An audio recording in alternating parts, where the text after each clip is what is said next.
If you've been following along about Mackinac Island and my life in Mackinac Island, then you maybe remember last summer when the ferry situation happened, where one ferry company got sold to the other ferry company, but it isn't the other ferry company because there's like a mother company that buys those ferry companies anyway. And then like the one ferry company, all the boats got shut down out of the water and needed repairs, so the other ferry company took over and like handled all the volume for the rest of the season and really the rest of the year until this season.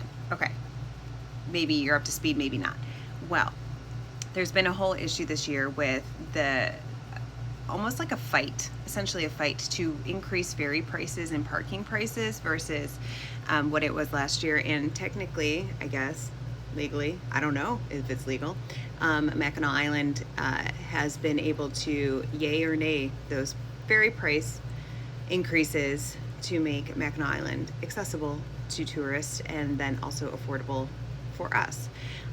So there's been a lot of discontent when it comes to the ferry prices and parking prices this year between both those companies.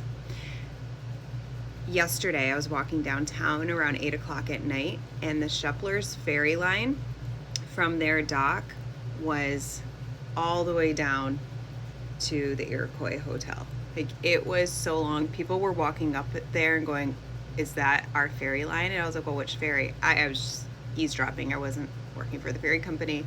And they're like, "Shepler's." I was like, "Are you going to Max City or St. Ignace?" And they're like, "Max City." I'm like, "Yeah, unfortunately, I think that's your line, but you should double check." So the issue with the Shepler's dock is that all boats, St. Ignace and Max City, go from one dock, and there isn't a lot of space.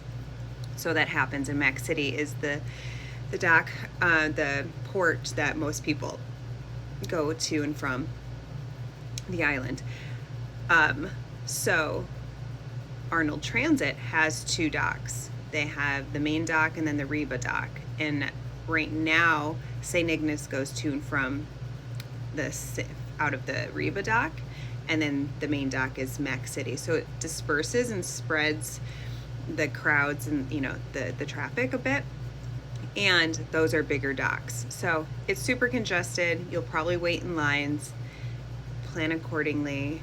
In that regard, I think Arnold Transit is better because there's more space on this side. But come to the island. It's still worth it.